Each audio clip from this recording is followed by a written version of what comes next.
Hey, it's Miles from thegreenmiles.net, and the number one question I get these days is which candidate is stronger on the environment, John McCain or Barack Obama? There's a few different ways you could come at that question. You could look at their proposed environmental policies. Barack Obama supports an 80% cut in U.S. carbon emissions by 2050, which is what scientists say we need to curb the worst effects of global warming. Also supports a mandatory national renewable electricity standard. John McCain, on the other hand, only supports a 60% cut in emissions by 2050, less than what scientists say is needed. Also supports incentives for renewable energy, but not a national standard.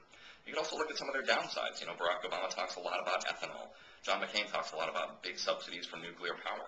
But I think the most instructive way to look at the two candidates is to look at who they chose as their running mate. Look at John McCain. He passes over Joe Lieberman, who's a climate champion, had co-sponsored the Lieberman-Warner Climate Security Act in the Senate this year. Passes over Tom Ridge, a moderate governor from Pennsylvania that's got a lot of new renewable energy projects going up. Instead chooses Sarah Palin, governor who said that she doesn't think that global warming is man-made, hasn't cut her state's carbon footprint, and has also sued the Department of the Interior over its listing of the polar bear under the Endangered Species Act. Now let's look at Barack Obama. He passes over Tim Kaine, a governor who supported a new coal-fired power plant, passes over Evan Bayh, who was just in that gang of 10 supporting new offshore drilling. Instead chooses Joe Biden, who's been a climate champion in the Senate, also a champion of renewable energy.